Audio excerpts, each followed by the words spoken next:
Today's video is going to be covering the 10 absolute worst exercise myths and mistakes that people tend to make when they're either inside the gym or outside the gym, plotting how they can optimize their workouts or how they should go about their training in particular. Okay, 90% of people exercise.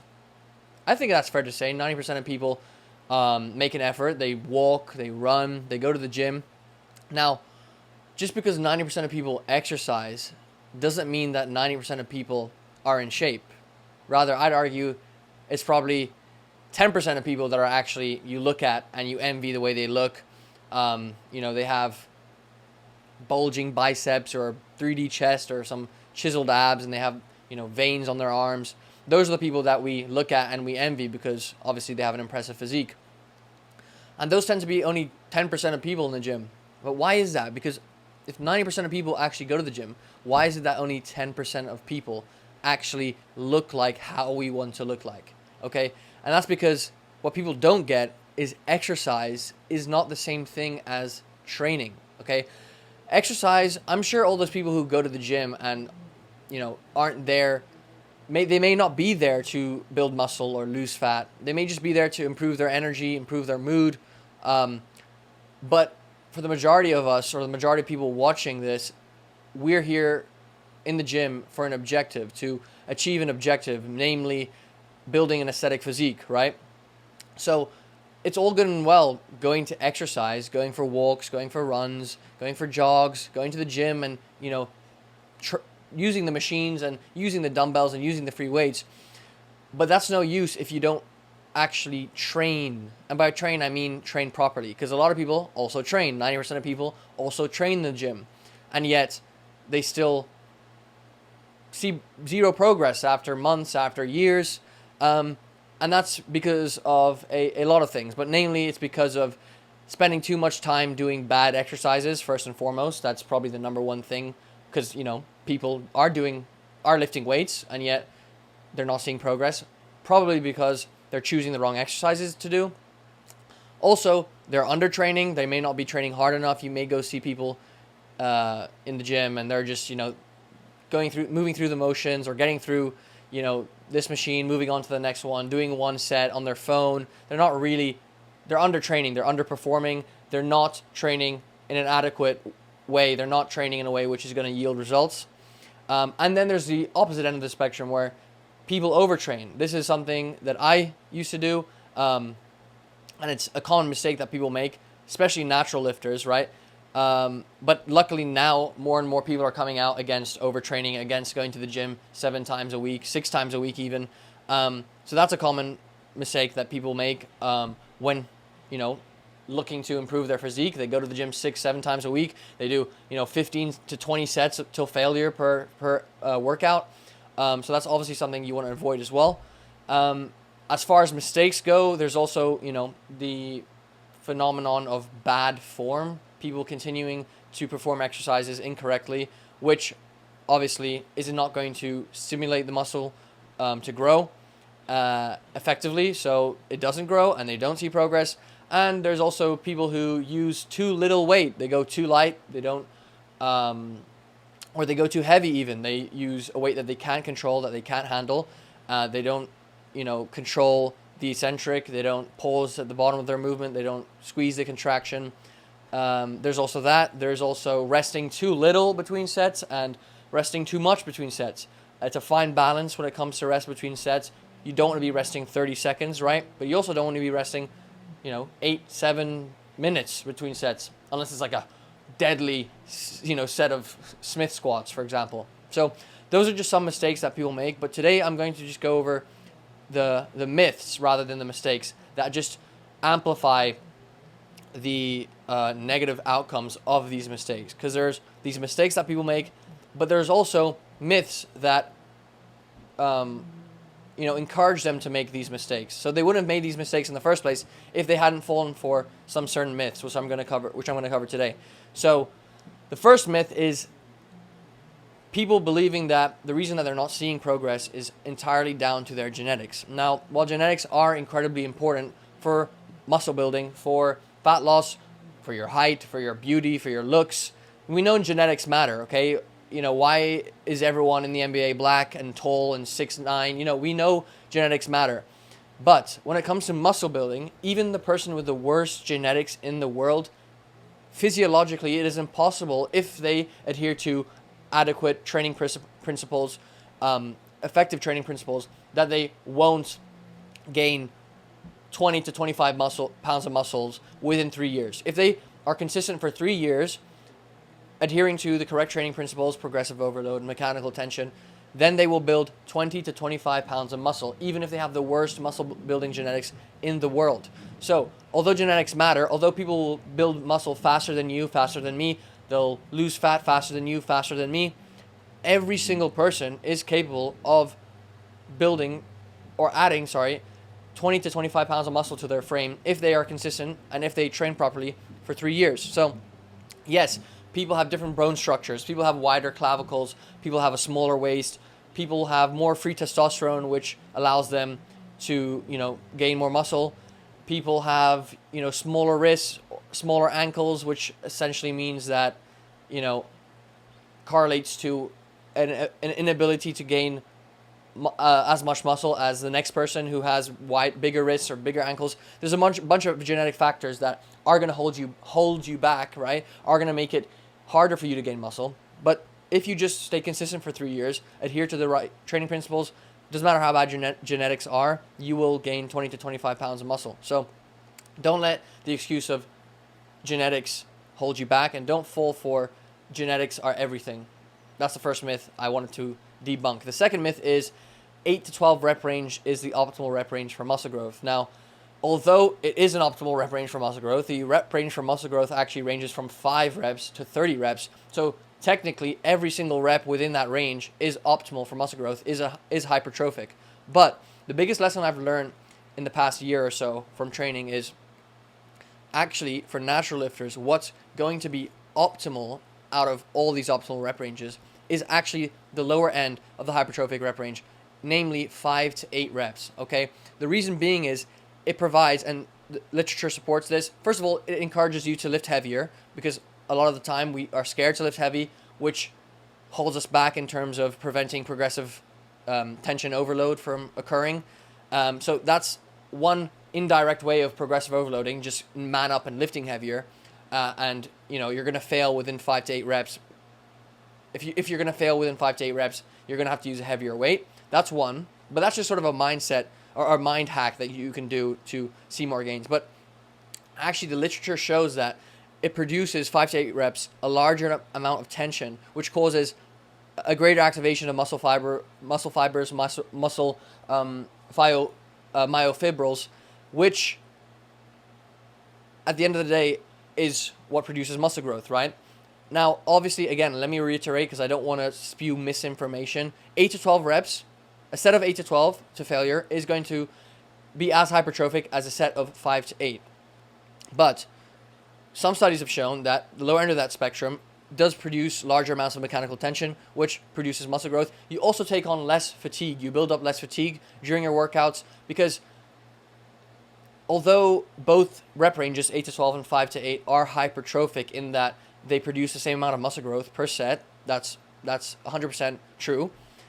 The 5 to 8 rep range is obviously less reps, which is less volume, which is less fatigue accumulated, which means that the stimulus to fatigue ratio is higher because you're getting the same exact stimulus for muscle growth whilst also partaking in a small or doing less reps, which means less volume, which means less fatigue. So you'll recover better, which means you've stimulated your muscle growth the same as if you were to do an 8 to 12 rep set. But because you've done less reps, it's easier to recover from that. Okay, so there's studies that have been shown that it actually produces greater mechanical tension. 1, 2, you're encouraged to actually lift heavy. If those of you like me who are like too scared sometimes to go heavy and progressively overload, that can obviously cause progressive overload, which is what you've been missing, cause muscle growth. And 3, it allows you to recover better, a higher SFR, better for naturals because obviously naturals, it's very important, first and foremost, rest and recovery for naturals. Whereas enhanced bodybuilders, they don't really need to worry too much about the rep range. But if you really want to optimize your training, that's my advice. And obviously, yes, let's go back to the genetics point I made. Some people will be stronger, okay? They'll be able to lift heavier because of anatomical differences. People doing a pressing movement, if they have shorter arms, will be stronger probably. If they're doing a pulling movement, if they have longer arms, they'll be stronger. But again, as long as you just lift heavy within that rep range, you control your reps, you slow down the eccentric, 2 to 4 seconds, 2-second pause in the stretch and the contraction, you will build muscle. So that's my debunking of the 8 to 12 rep range. Not myth, but just improving that advice based on the literature and my personal experience. Myth number 3 is you can't build muscle and lose fat at the same time. There's no such thing as main gaining. There's no such thing as a body recomposition.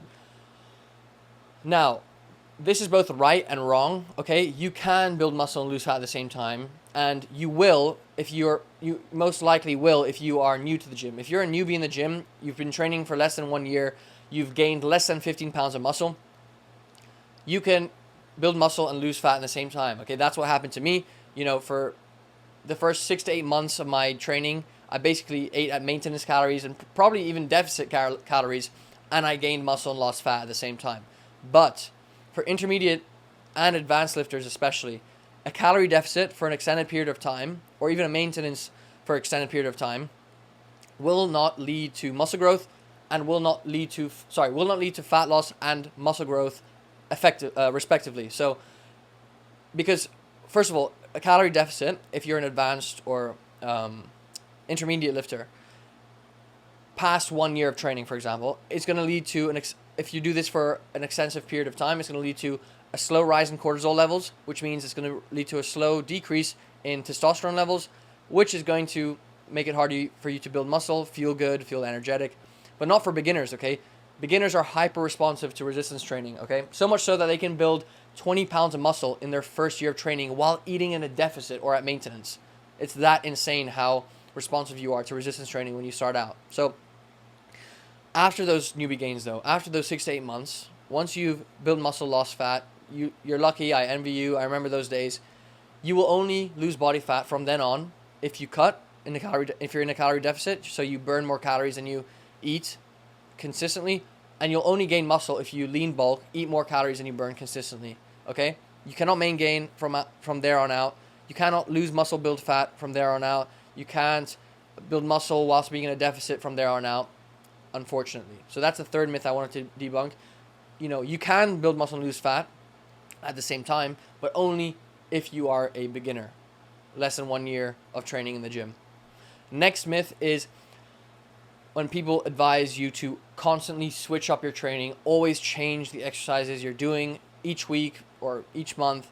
And obviously, I'm not entirely against this advice, and this isn't entirely a myth. There are some perks to switching up your training, but your muscles don't care, nor do they know what exercise you're doing or what movement you're doing or what machine you're using, okay? Muscle tissue is mechanical. It stretches and it contracts. It doesn't care how you do that. It doesn't care if you're using a machine or a free weight. Now, obviously, free weights and machines can be more effective at producing muscle growth. It depends. But at the end of the day, you don't need to confuse your muscles. You don't need to switch up the training every week to optimize or maximize muscle growth, okay? You don't confuse the muscle for it to grow. You force it to grow, okay? You force it to grow by making it work harder, okay? That's the goal, not making it work differently. You need to make it work harder. And if you want to make it work harder and differently, then great. But if without that harder piece, you aren't going to grow. So that's the goal. Change doesn't cause muscle growth. Progressive tension overload causes muscle growth. Increasing the weight and or reps you do over time creates muscle growth. Not, 1 week doing an incline bench press and the next week doing an incline Smith press and the next week doing a seated chest press and thinking that that's going to maximize muscle growth, okay? So, for example, I've been doing incline dumbbell press for basically since I started the gym. This has allowed me to hone in on my technique, master my technique, accurately track my progress on the incline dumbbell press, and that's led to insane chest growth for me over time, and I still stick to it. So don't think that you always need to change up your training exercises. Okay, Myth number 5, lifting heavy is dangerous. This is something that I used to believe and fall for, and yes, it is, again, somewhat true, but that's only if you don't control the heavy weight that you're using. Okay, the truth is that lifting heavier, coming back to what I said when parsing the difference between 8 to 12 reps and 5 to 8 reps, lifting heavier, lifting in the 5 to 8 rep range, leads to stronger and healthier joints. Okay, it leads to more muscle mass, of course, it leads to better heart health, improved brain health, greater longevity, quality of life, more bone density, faster metabolism, improved flexibility. But if you're lifting heavy without a proper program, without proper technique, without proper recovery, then yes, you will get injured. You're more likely to get injured lifting heavier weights, right? Of course you are. But as long as you have a proper program with proper rest and recovery, and you're using proper technique, then always lift as heavy as you can, if you tick all of those other boxes, okay? But without any of those boxes, lifting heavy can be dangerous. Understand? Myth number 6 is this workout split is the best, okay? Upper lower split's most optimal. Full body is the most optimal. Push-pull legs is the best. Be wary of those people who posit this claim that they have the secret workout split that's going to maximize results for you. Because, again, just like your muscles don't care what exercise or what machine you use to grow, your arms, for example, won't grow any better if you train them on an arm day or on a pull day or on an upper body day. They don't care as long as they are, again, getting hit. As long as there is progressive tension overload occurring over time, they're going to grow. It doesn't matter what day you hit them, of course. So, your arms grow when you do the right amount of volume and intensity. When you do the right movements, yes, that matters too, but you have to choose the right amount of weight. You have to go as heavy as you can, but also with proper technique and the right exercise and all those things. Proper rest and recovery. So choose your workout split based on your personal preference, okay? Based on your goals, based on your schedule. Are you very busy? Can you only go to the gym 3 times a week, 4 times a week, 5 times a week? Do you like doing full body workouts, or do you prefer doing, chest and arms or shoulder and back, or, what do you enjoy doing would be probably my number one piece of advice when it comes to trying to choose a workout split. Because if you don't enjoy your training, that's a red flag. You need to fix that. As long as your workout is enjoyable, I think that's the most important thing, okay? And then it comes effectiveness and all that stuff. But if it's not enjoyable above all, then you would need to fix it. So make sure you have that in place. Maybe you like doing only chest and shoulders, or chest and triceps, because that allows you to get both a good chest pump and a tricep pump. Whereas if you're doing a full body split, you wouldn't get a pump with any of your muscle groups, because you're moving from chest to back to legs to shoulders to arms, not driving enough blood into one particular muscle group, not getting a pump, not feeling good, not looking at yourself with a pump, so just choose based on your personal preference, and experiment with different splits. What do you like? PPL, upper lower. There's no better split, okay? Most people do hybrid splits. Most people have, the best physiques don't follow a regular push-pull legs or upper lower or full body. They do hybrid. They do, chest, delts, and arms, and back and hamstrings, and back biceps, and then push and pull, like a hybrid push-pull legs. Or they do chests and shoulders, or chest and triceps, then just back on its own, then legs, and then shoulders and arms. So you got to figure out what split you want to do at the end of the day. There's no best workout split. Myth number 7 that I want to debunk is exercise doesn't help you lose fat, or abs are made in the kitchen. That kind of advice, that it only matters what you're eating and how much you're eating. That's going to dictate how much fat you lose, which is true, and it probably does come down more to what you're eating and how much of it you're eating, with regards to how much fat you will lose if you carry on eating this way, or if you eat less or more. But that doesn't mean that exercise on top of that doesn't help you lose fat faster. So if you eat properly, as long as you're eating properly, cardio, low intensity steady state cardio on the treadmill, the Stairmaster, that is going to help you lose fat faster, lose more fat in a shorter period of time, as long as you're eating properly, as long as you're hitting your protein intake, as long as you're hitting your calorie goals. So yes, that will speed up your fat loss. But if you're not eating properly, if you're in a calorie surplus and you expect to lose fat, don't think that jogging or sprinting is going to help you actually lose fat, because in reality, that burns like 400 calories a 30-minute jog, and that's like a slice of pizza or a donut, right? So make sure you're hitting your protein and calorie goals, and if you have that in check, then yes, cardio will definitely help you lose fat faster, okay? But only if you're eating properly. And the next myth I want to debunk, myth number 8, is lifting heavy isn't effective for losing fat. Now, similar to last myth, it's a common belief that it doesn't matter how heavy or light you lift how heavy or light you lift doesn't have a difference when it comes on how much fat you lose. So, for example, if I'm, lifting a weight where I achieve failure at 7 reps versus a weight where I achieve failure at 15 or 20 reps, those sets are equally as effective as each other at helping me boost metabolism and lose fat or whatever, right? But this is actually not true. So adding resistance training to your cardio workouts results in more fat loss. So if you want to lose fat, don't think that just because cardio does help you lose fat, eating properly does help you lose fat, that then not doing exercise is somehow inconsequential to your fat loss progress. No, adding resistance training on top of your cardio, on top of eating properly, will speed up your fat loss even more and make it even easier for you to lose fat, okay? And there's also evidence to suggest that 7 reps, that lower rep range I was talking about, till failure, burns more calories, not in your workouts, not,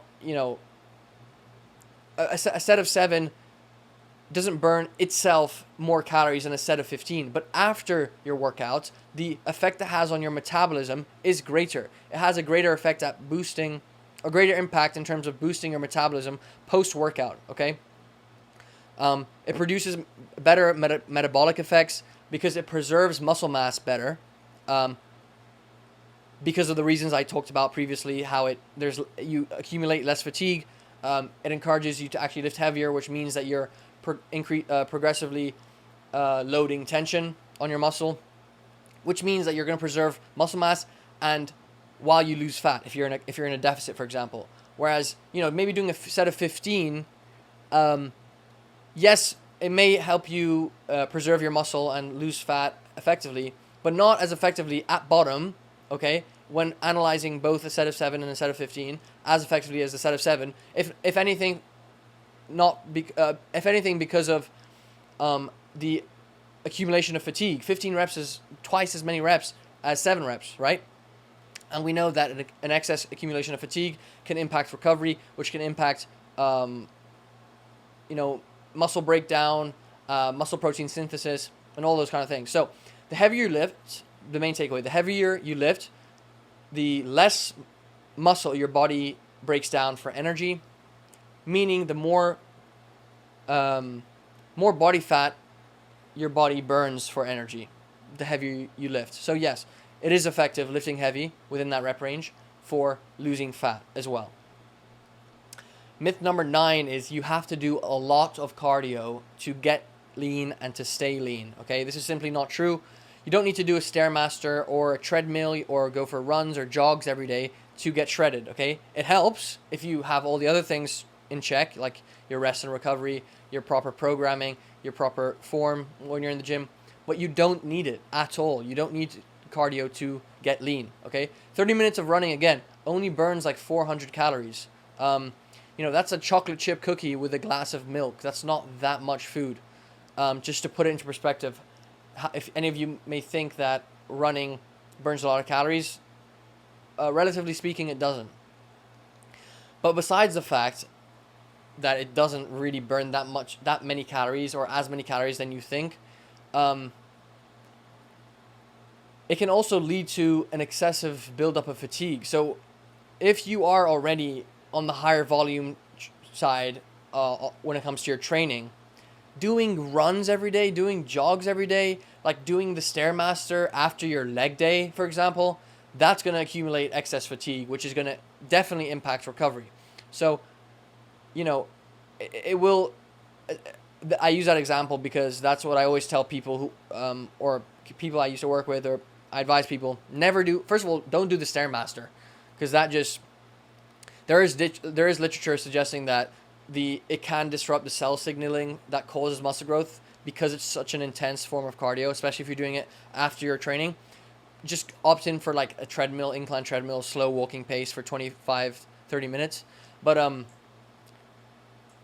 not denouncing cardio, but as an ineffective fat burning tool, I just don't think that running every day is going to get you in shape. That's my takeaway, okay? Cardio, what I do, if you want to know what I do my cardio, I go play basketball with my friend, my club, after my upper body days. But I'll go to the gym in my lunch break, so at 12, midday. And then after I come back from work, which is like 5, 6, then I'll do my cardio. So I have a nice gap to recover and to eat and to rest. And then I go out and burn a bunch of calories, keeping all my muscle, just burning straight body fat because I'm optimizing. I'm not doing it back-to-back, high-intensity cardio back-to-back.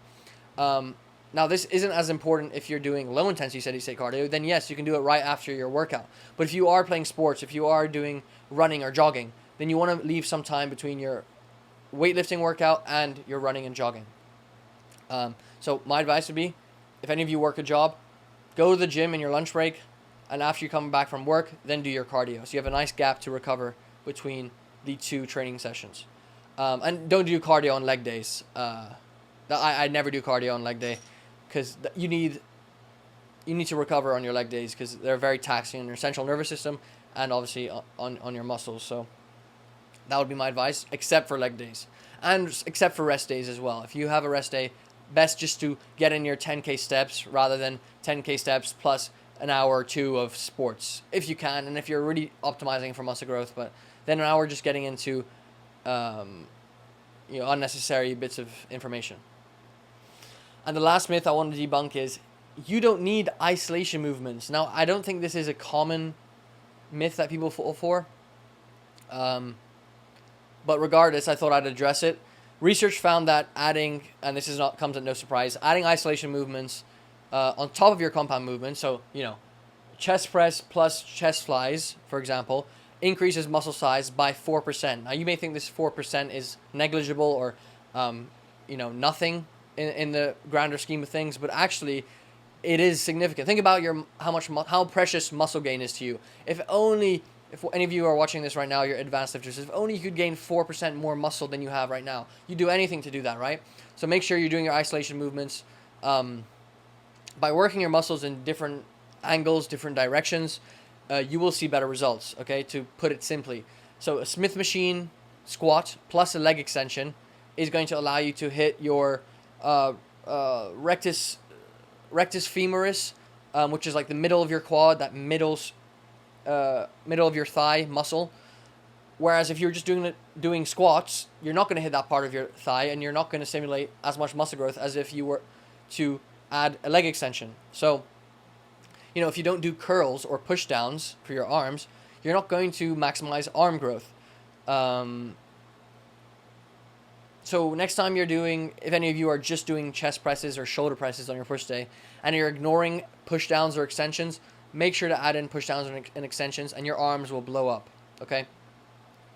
You're training your muscle, again, in a different range, using a different range of motion, which means that you are maximizing muscle growth.